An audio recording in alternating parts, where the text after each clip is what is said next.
जय जय श्री सीताराम। जय बालाजी महाराज। प्रेम से बोलो भक्तों, सियावर रामचंद्र की जय, पवन पुत्र हनुमान की जय।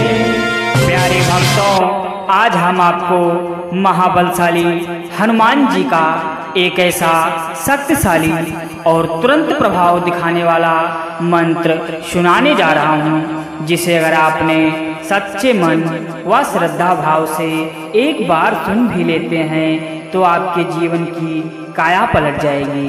आपका भाग्य सातों आसमान पर होगा। हनुमान जी महाराज की इतनी कृपा बरसेगी कि आपका जीवन धन्य हो जाएगा। प्यारे भक्तों, हनुमान जी महाराज भगवान श्री राम के परम भक्त हैं, जिस वजह से अजर और अमर भी हैं। हनुमान जी महाराज मंत्रों से बहुत ही जल्द प्रसन्न हो जाते हैं। अगर आप भी हनुमान जी को प्रसन्न करना चाहते हैं तो हनुमान जी के इस महाबलशाली मंत्र का जाप या श्रवण एक बार अवश्य कर लें। यदि हनुमान जी महाराज आपसे प्रसन्न हो गए तो आपके जीवन से सारे संकट को पल भर में ही दूर कर देंगे।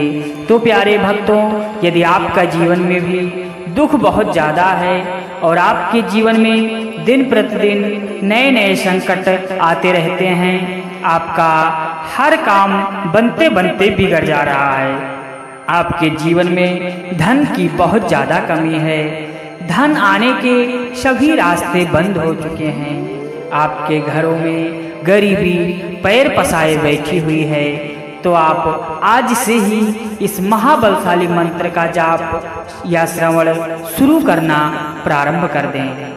आपकी और आपके परिवार की सभी समस्याएं छूमंतर हो जाएगी। परंतु ध्यान रहे, इस मंत्र को बीच में अधूरा बिल्कुल नहीं छोड़ना है। इस मंत्र का जाप पूरा 108 बार करना है। यदि आप किसी कारणवश इस मंत्र का जाप नहीं कर पाते हैं तो अपने मोबाइल फोन में लगाकर इस मंत्र को 108 बार जरूर सुनें, क्योंकि जब आप 108 बार इस मंत्र की ध्वनि आपके घरों में गूंजेगी, तब बालाजी की अदृश्य शक्तियाँ आपकी मन की कामना को सुनकर आपके जीवन की सारी मनोकामनाओं को पूर्ण कर देंगी। तो चलिए इस महाबलशाली मंत्र का जाप शुरू करते हैं। ओम सर्व मंत्र स्वरूपवते नमः। ओम सर्व दुख हाराय नमः। ओम सर्व मंत्र स्वरूपवते नमः। ओम सर्व दुख हाराय नमः। ओम सर्व मंत्र स्वरूपवते नमः। ओम सर्व दुख हाराय नमः। ओम सर्व मंत्र स्वरूपवते नमः। ओम सर्व दुख हाराय नमः। ओम सर्व मंत्र स्वरूपवते नमः। ओम सर्व दुख हाराय नमः। ओम सर्व मंत्र स्वरूपवते नमः। ओम सर्व दुख हाराय नमः। ओम सर्व मंत्र स्वरूपवते नमः। ओम सर्व दुख हाराय नमः। ओम सर्व मंत्र स्वरूपवते नमः। ओम सर्व दुख हाराय नमः। ओम सर्व मंत्र स्वरूपवते नमः। ओम सर्व दुख हाराय नमः। ओम सर्व मंत्र स्वरूपवते नमः। ओम सर्व दुख हाराय नमः। ॐ सर्वमन्त्रस्वरूपवते नमः। ॐ सर्वदुःखहाराय नमः। ॐ सर्वमन्त्रस्वरूपवते नमः। ॐ सर्वदुःखहाराय नमः।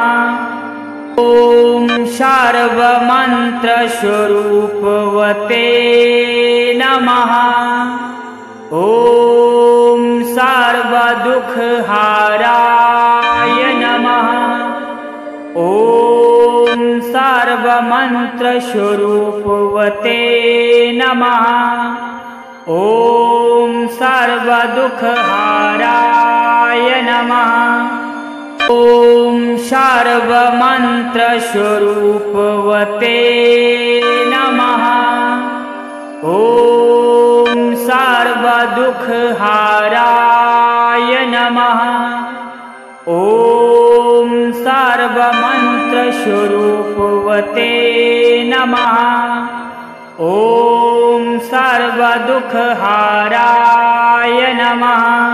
ॐ सर्वमन्त्रस्वरूपवते नमः।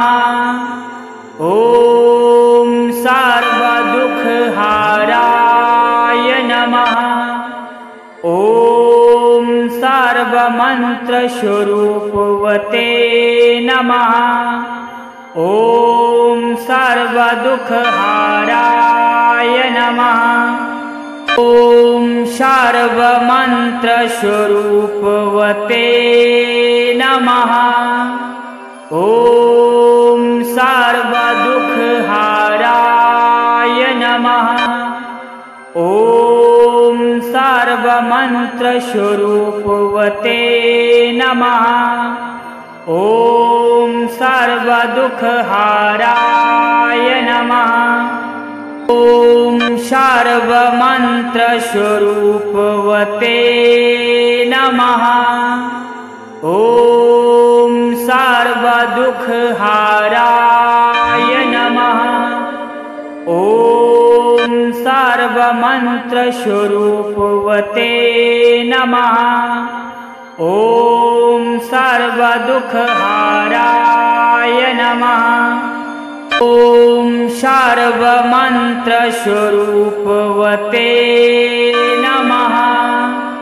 ॐ सर्वदुःखहाराय नमः। ॐ सर्वमन्त्रस्वरूपवते नमः।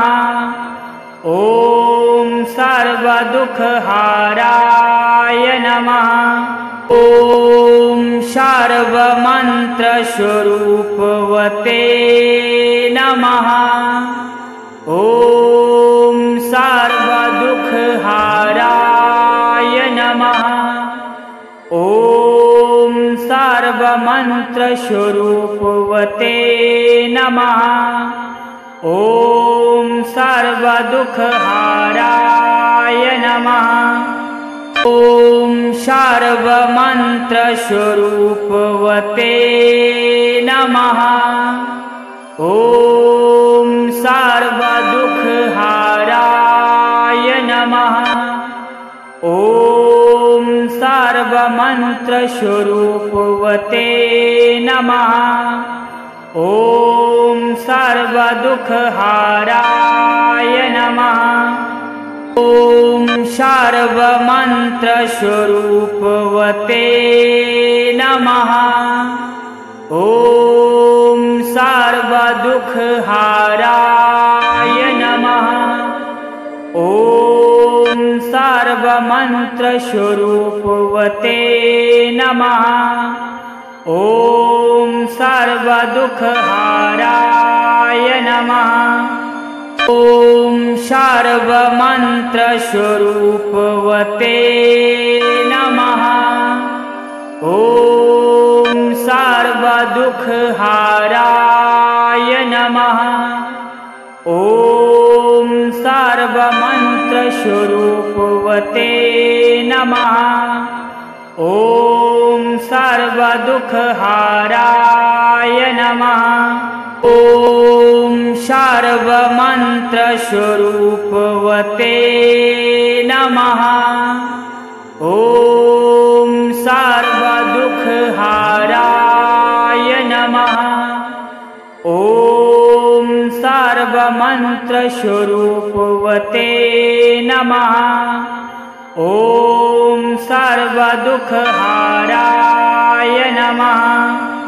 ॐ सर्वमन्त्रस्वरूपवते नमः। ॐ सर्वदुःखहाराय नमः। ॐ सर्वमन्त्रस्वरूपवते नमः। ॐ सर्वदुःखहाराय नमः। ॐ सर्वमन्त्रस्वरूपवते नमः। ॐ सर्वदुःखहाराय नमः। ॐ सर्वमन्त्रस्वरूपवते नमः। ॐ सर्वदुःखहाराय नमः। ॐ सर्वमन्त्रस्वरूपवते नमः। ॐ सर्वदुःखहाराय नमः। ॐ सर्वमन्त्रस्वरूपवते नमः। ॐ सर्वदुःखहाराय नमः। ॐ सर्वमन्त्रस्वरूपवते नमः। ॐ सर्वदुःखहाराय नमः। ॐ सर्वमन्त्रस्वरूपवते नमः। ॐ सर्वदुःखहाराय नमः। ॐ सर्वमन्त्रस्वरूपवते नमः। ॐ सर्वदुःखहाराय नमः। ॐ सर्वमन्त्रस्वरूपवते नमः। ॐ सर्वदुःखहाराय नमः। ॐ सर्वमन्त्रस्वरूपवते नमः। ॐ सर्वदुःखहाराय नमः। ॐ सर्वमन्त्रस्वरूपवते नमः। ॐ सर्वदुःखहाराय नमः। ॐ सर्वमन्त्रस्वरूपवते नमः। ॐ सर्वदुःखहाराय नमः। ॐ सर्वमन्त्रस्वरूपवते नमः। ॐ सर्वदुःखहाराय नमः। ॐ सर्वमन्त्रस्वरूपवते नमः। ॐ सर्वदुःखहाराय नमः। ॐ सर्वमन्त्रस्वरूपवते नमः। ॐ सर्वदुःखहाराय नमः। ॐ सर्वमन्त्रस्वरूपवते नमः। ॐ सर्वदुःखहाराय नमः। ॐ सर्वमन्त्रस्वरूपवते नमः। ॐ सर्वदुःखहाराय नमः। ॐ सर्वमन्त्रस्वरूपवते नमः।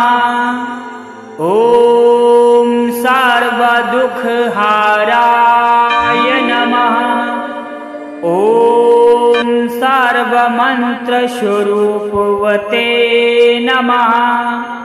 ॐ सर्वदुःखहाराय नमः। ॐ सर्वमन्त्रस्वरूपवते नमः। ॐ सर्वदुःखहाराय नमः। ॐ सर्वमन्त्रस्वरूपवते नमः। ॐ सर्वदुःखहाराय नमः। ॐ सर्वमन्त्रस्वरूपवते नमः। ॐ सर्वदुःखहाराय नमः। ॐ सर्वमन्त्रस्वरूपवते नमः। ॐ सर्वदुःखहाराय नमः। ॐ सर्वमन्त्रस्वरूपवते नमः। ॐ सर्वदुःखहाराय नमः। ॐ सर्वमन्त्रस्वरूपवते नमः। ॐ सर्वदुःखहाराय नमः। ॐ सर्वमन्त्रस्वरूपवते नमः। ॐ सर्वदुःखहाराय नमः। ॐ सर्वमन्त्रस्वरूपवते नमः। ॐ सर्वदुःखहाराय नमः। ॐ सर्वमन्त्रस्वरूपवते नमः। ॐ सर्वदुःखहाराय नमः। ॐ सर्वमन्त्रस्वरूपवते नमः। ॐ सर्वदुःखहाराय नमः। ॐ सर्वमन्त्रस्वरूपवते नमः। ॐ सर्वदुःखहाराय नमः। ॐ सर्वमन्त्रस्वरूपवते नमः। ॐ सर्वदुःखहाराय नमः। ॐ सर्वमन्त्रस्वरूपवते नमः। ॐ सर्वदुःखहाराय नमः। ॐ सर्वमन्त्रस्वरूपवते नमः। ॐ सर्वदुःखहाराय नमः। ॐ सर्वमन्त्रस्वरूपवते नमः। ॐ सर्वदुःखहाराय नमः।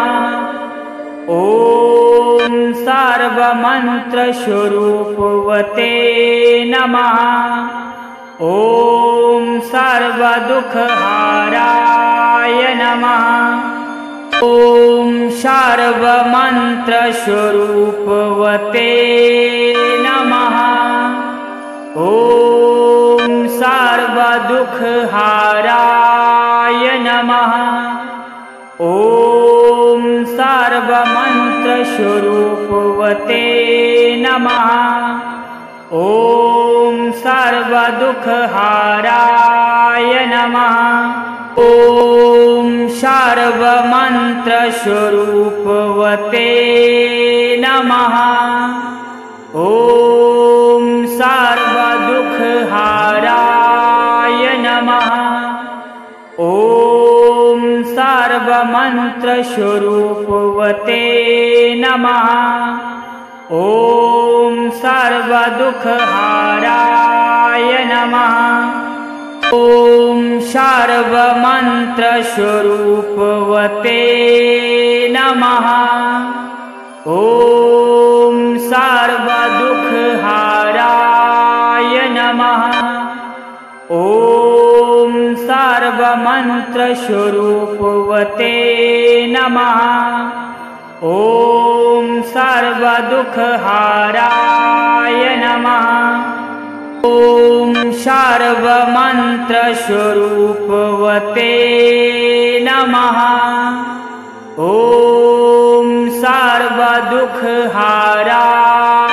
नमः। ॐ सर्वमन्त्रस्वरूपवते नमः। ॐ सर्वदुःखहाराय नमः। ॐ सर्वमन्त्रस्वरूपवते नमः। ॐ सर्वदुःखहाराय नमः। ॐ सर्वमन्त्रस्वरूपवते नमः। ॐ सर्वदुःखहाराय नमः।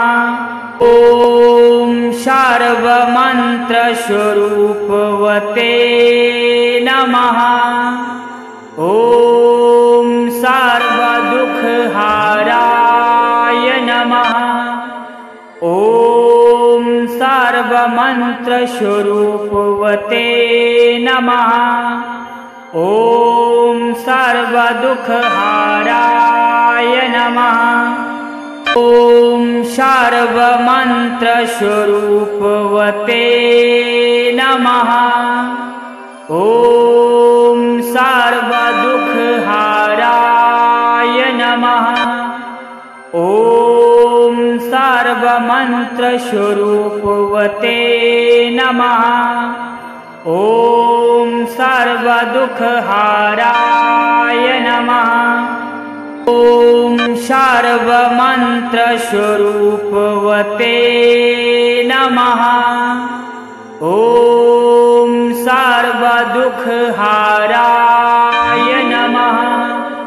ॐ सर्वमन्त्रस्वरूपवते नमः। ॐ सर्वदुःखहाराय नमः। ॐ सर्वमन्त्रस्वरूपवते नमः।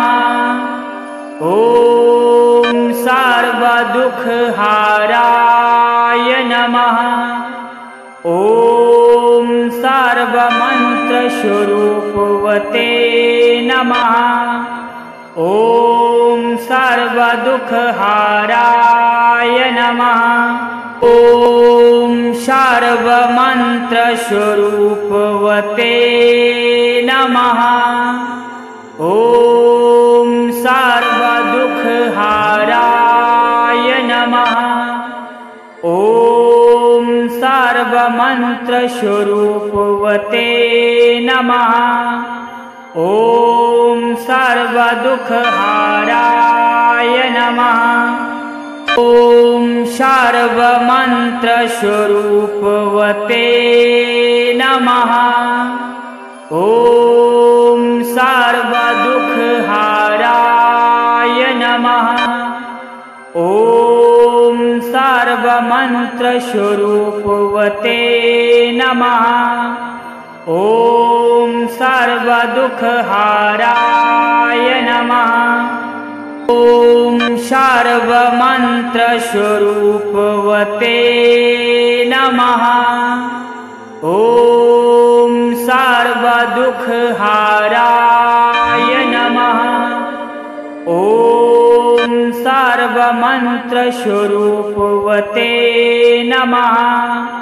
ॐ सर्वदुःखहाराय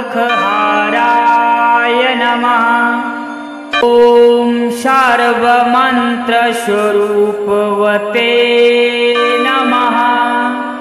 ॐ सर्वदुःखहाराय नमः। ॐ सर्वमन्त्रस्वरूपवते नमः। ॐ सर्वदुःखहाराय नमः। ॐ सर्वमन्त्रस्वरूपवते नमः। ॐ सर्वदुःखहाराय नमः। ॐ सर्वमन्त्रस्वरूपवते नमः। ॐ सर्वदुःखहाराय नमः। ॐ सर्वमन्त्रस्वरूपवते नमः। ॐ सर्वदुःखहाराय नमः। ॐ सर्वमन्त्रस्वरूपवते नमः। ॐ सर्वदुःखहाराय नमः। ॐ सर्वमन्त्रस्वरूपवते नमः। ॐ सर्वदुःखहाराय नमः। ॐ सर्वमन्त्रस्वरूपवते नमः। ॐ सर्वदुःखहाराय नमः। ॐ सर्वमन्त्रस्वरूपवते नमः। ॐ सर्वदुःखहाराय नमः। ॐ सर्वमन्त्रस्वरूपवते नमः। ॐ सर्वदुःखहाराय नमः। ॐ सर्वमन्त्रस्वरूपवते नमः। ॐ सर्वदुःखहाराय नमः। ॐ सर्वमन्त्रस्वरूपवते नमः। ॐ सर्वदुःखहाराय नमः। ॐ सर्वमन्त्रस्वरूपवते नमः। ॐ सर्वदुःखहाराय नमः। ॐ सर्वमन्त्रस्वरूपवते नमः। ॐ सर्वदुःखहाराय नमः। ॐ सर्वमन्त्रस्वरूपवते नमः। ॐ सर्वदुःखहाराय नमः। ॐ सर्वमन्त्रस्वरूपवते नमः। ॐ सर्वदुःखहाराय नमः। ॐ सर्वमन्त्रस्वरूपवते नमः। ॐ सर्वदुःखहाराय नमः। ॐ सर्वमन्त्रस्वरूपवते नमः। ॐ सर्वदुःखहाराय नमः। ॐ सर्वमन्त्रस्वरूपवते नमः। ॐ सर्वदुःखहाराय नमः। ॐ सर्वमन्त्रस्वरूपवते नमः। ॐ सर्वदुःखहाराय नमः। ॐ सर्वमन्त्रस्वरूपवते नमः। ॐ सर्वदुःखहाराय नमः। ॐ सर्वमन्त्रस्वरूपवते नमः। ॐ सर्वदुःखहाराय नमः। ॐ सर्वमन्त्रस्वरूपवते नमः। ॐ सर्वदुःखहाराय नमः। ॐ सर्वमन्त्रस्वरूपवते नमः। ॐ सर्वदुःखहाराय नमः। ॐ सर्वमन्त्रस्वरूपवते नमः। ॐ सर्व सर्वदुःखहाराय नमः। ॐ सर्वमन्त्रस्वरूपवते नमः। ॐ सर्वदुःखहाराय नमः। ॐ सर्वमन्त्रस्वरूपवते नमः। ॐ सर्वदुःखहाराय नमः। ॐ सर्वमन्त्रस्वरूपवते नमः। ॐ सर्वदुःखहाराय नमः। ॐ सर्वमन्त्रस्वरूपवते नमः। ॐ सर्वदुःखहाराय नमः। ॐ सर्वमन्त्रस्वरूपवते नमः। ॐ सर्वदुःखहाराय नमः। ॐ सर्वमन्त्रस्वरूपवते नमः। ॐ सर्वदुःखहाराय नमः। ॐ सर्वमन्त्रस्वरूपवते नमः। ॐ सर्वदुःखहाराय नमः। ॐ सर्वमन्त्रस्वरूपवते नमः। ॐ सर्वदुःखहाराय नमः। ॐ सर्वमन्त्रस्वरूपवते नमः। ॐ सर्वदुःखहाराय नमः। ॐ सर्वमन्त्रस्वरूपवते नमः। ॐ सर्वदुःखहाराय नमः। ॐ सर्वमन्त्रस्वरूपवते नमः। ॐ सर्वदुःखहाराय नमः। ॐ सर्वमन्त्रस्वरूपवते नमः। ॐ सर्वदुःखहाराय नमः। ॐ सर्वमन्त्रस्वरूपवते नमः।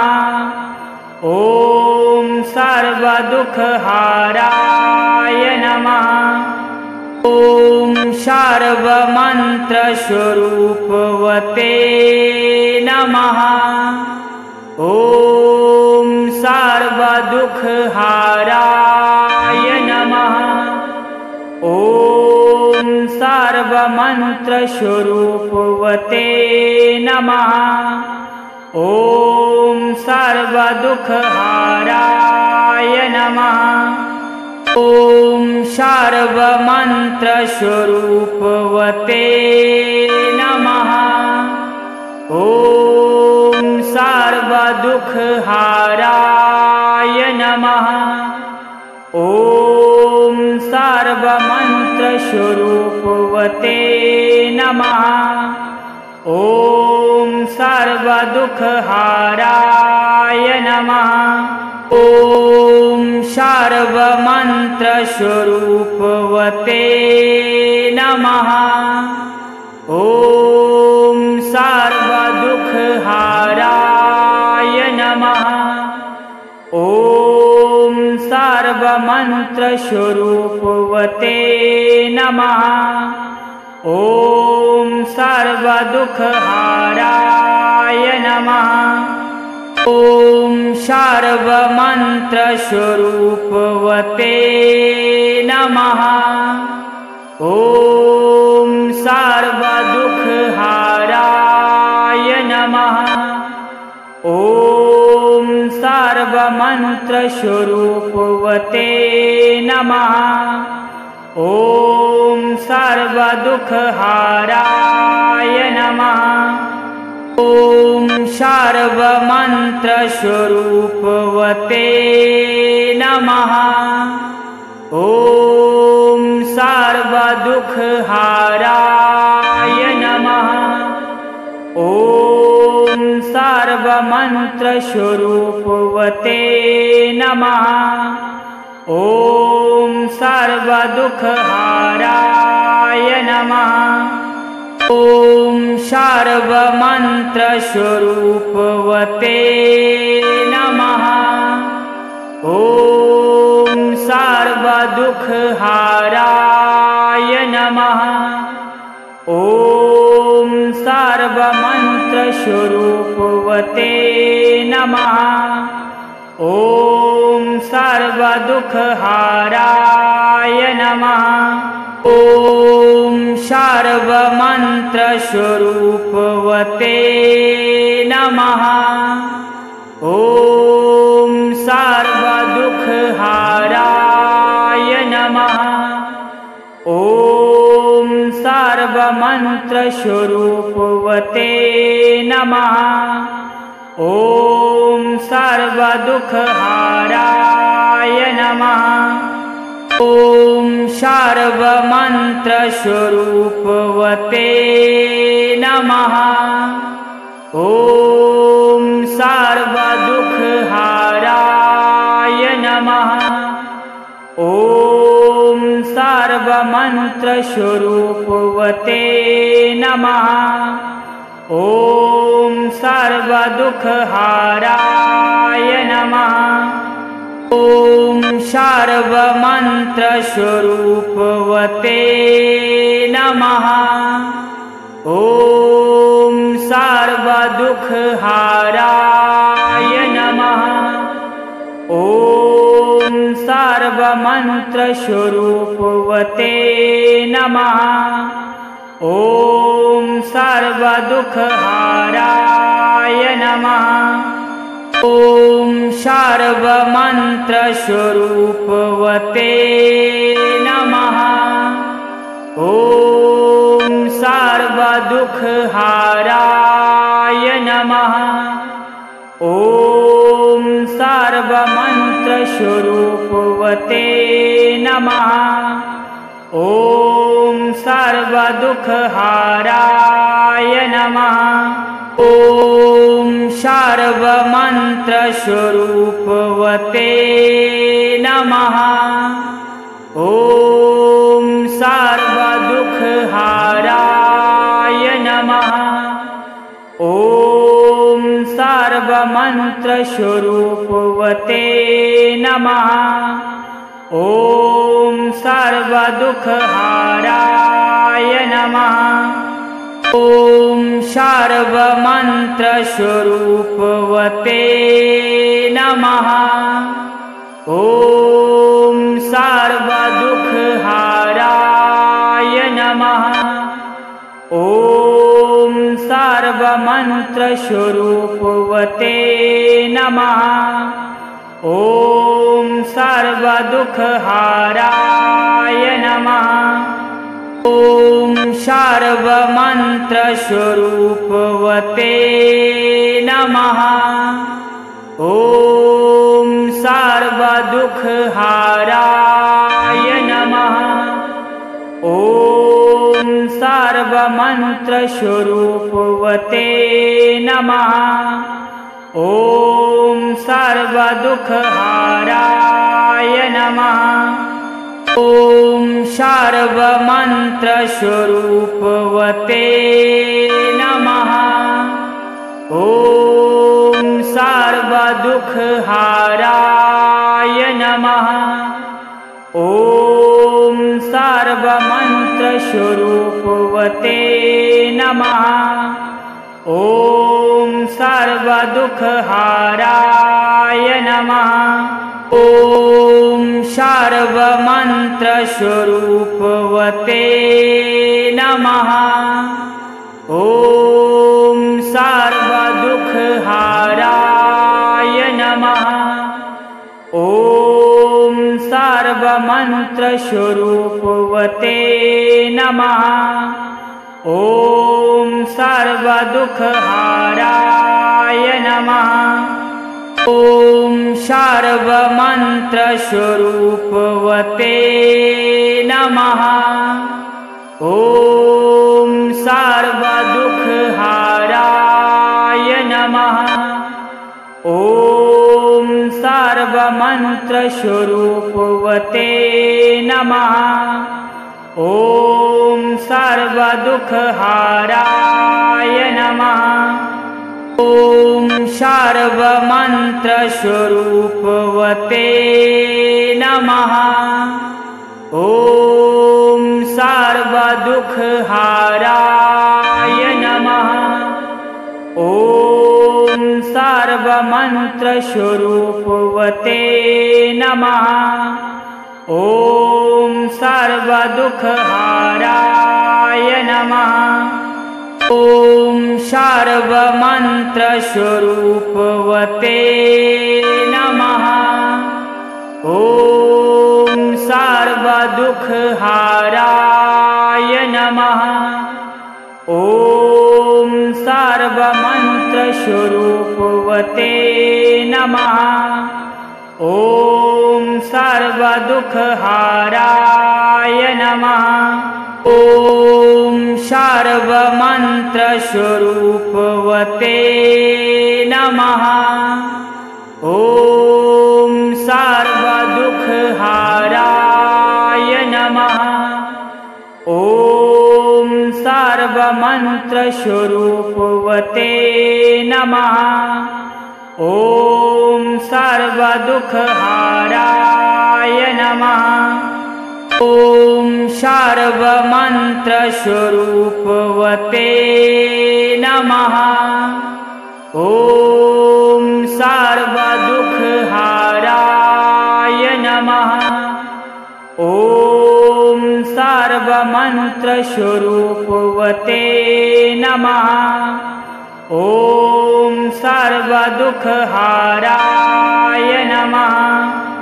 ॐ सर्वमन्त्रस्वरूपवते नमः। ॐ सर्वदुःखहाराय नमः। ॐ सर्वमन्त्रस्वरूपवते नमः। ॐ सर्वदुःखहाराय नमः।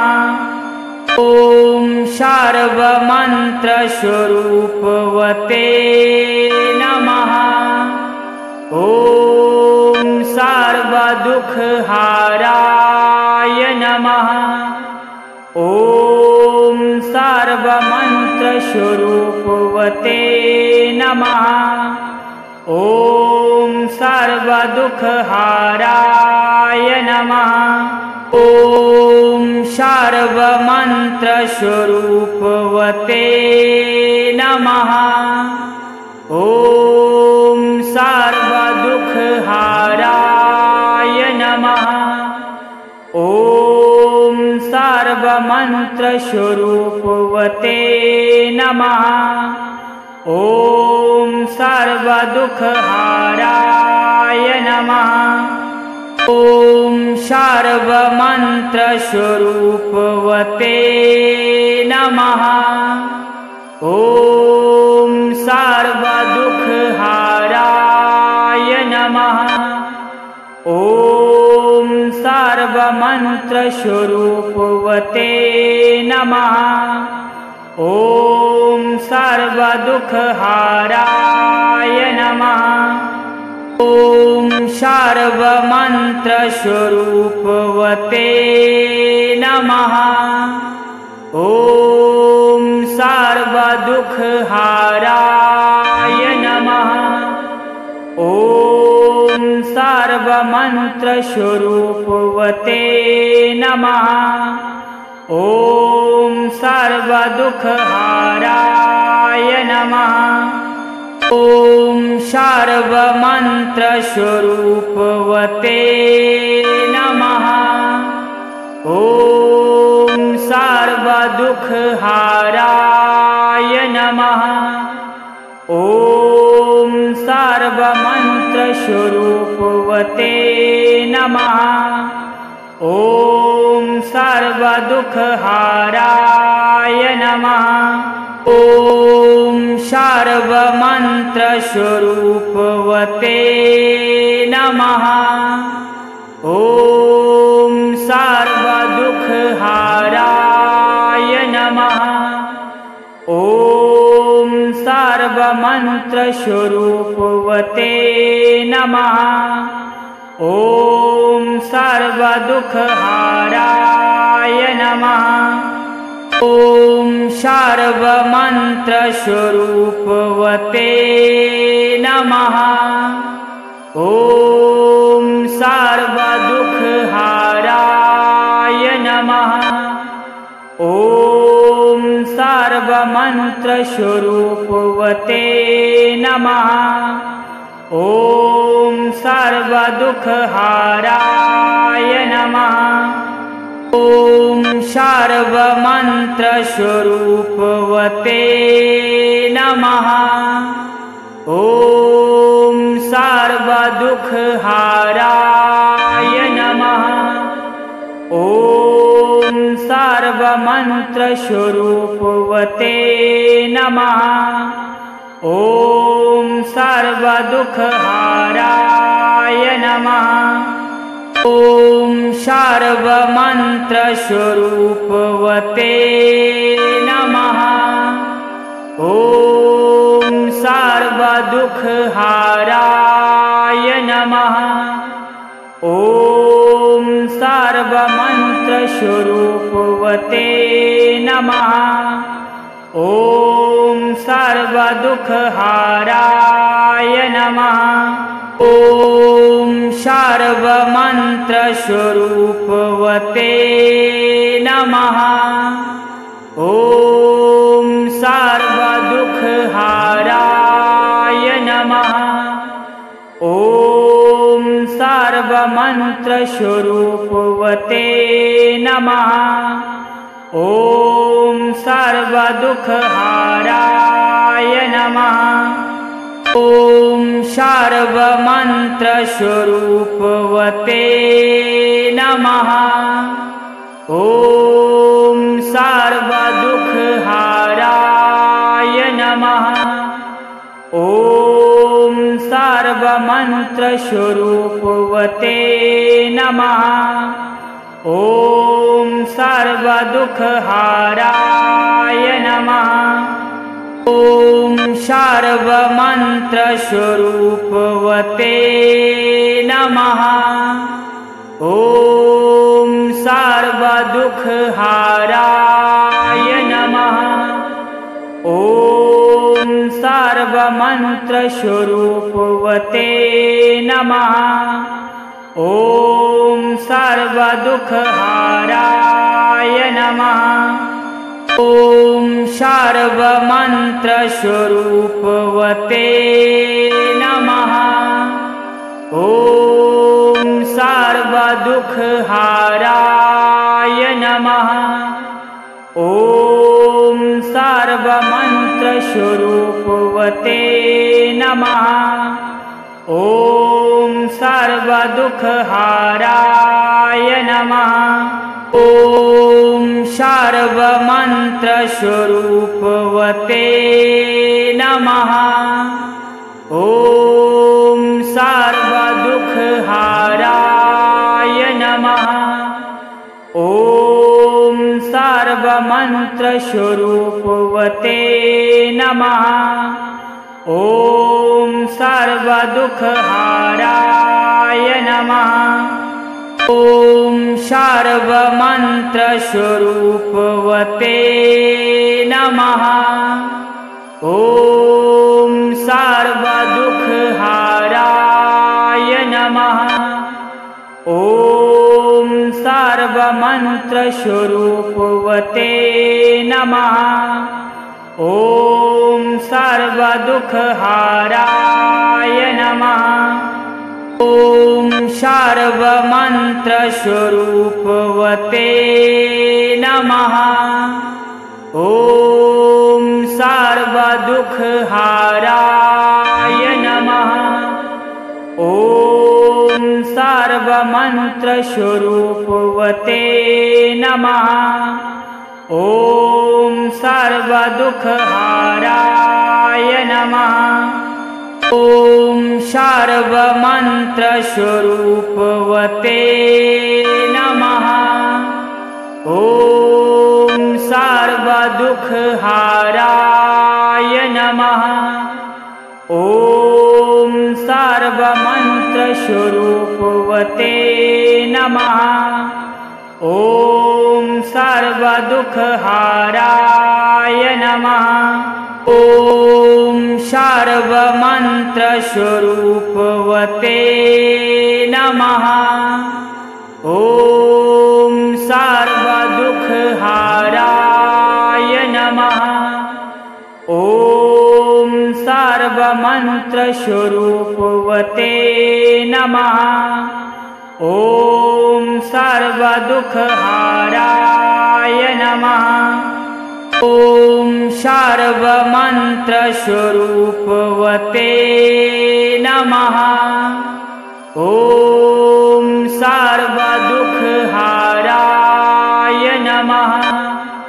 ॐ सर्वमन्त्रस्वरूपवते नमः। ॐ सर्वदुःखहाराय नमः। ॐ सर्वमन्त्रस्वरूपवते नमः। ॐ सर्वदुःखहाराय नमः। ॐ सर्वमन्त्रस्वरूपवते नमः। ॐ सर्वदुःखहाराय नमः। ॐ सर्वमन्त्रस्वरूपवते नमः। ॐ सर्वदुःखहाराय नमः। ॐ सर्वमन्त्रस्वरूपवते नमः। ॐ सर्वदुःखहाराय नमः। ॐ सर्वमन्त्रस्वरूपवते नमः। ॐ सर्वदुःखहाराय नमः। ॐ सर्वमन्त्रस्वरूपवते नमः। ॐ सर्वदुःखहाराय नमः। ॐ सर्वमन्त्रस्वरूपवते नमः। ॐ सर्वदुःखहाराय नमः। ॐ सर्वमन्त्रस्वरूपवते नमः। ॐ सर्वदुःखहाराय नमः। ॐ सर्वमन्त्रस्वरूपवते नमः। ॐ सर्वदुःखहाराय नमः। ॐ सर्वमन्त्रस्वरूपवते नमः। ॐ सर्वदुःखहाराय नमः। ॐ सर्वमन्त्रस्वरूपवते नमः। ॐ सर्वदुःखहाराय नमः।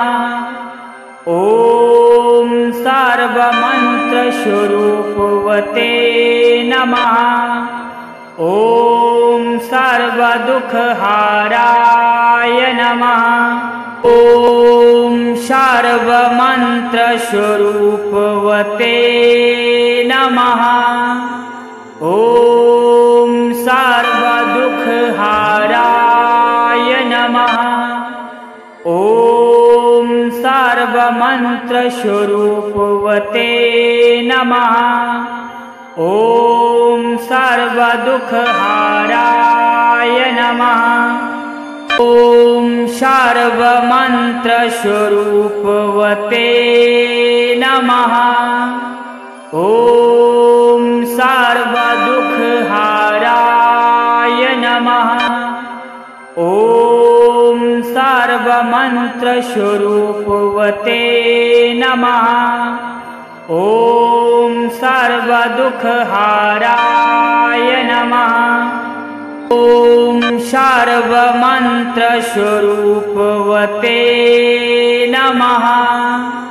ॐ सर्वदुःखहाराय नमः। ॐ सर्वमन्त्रस्वरूपवते नमः। ॐ सर्वदुःखहाराय नमः। ॐ सर्वमन्त्रस्वरूपवते नमः। ॐ सर्वदुःखहाराय नमः। ॐ सर्वमन्त्रस्वरूपवते नमः। ॐ सर्वदुःखहाराय नमः।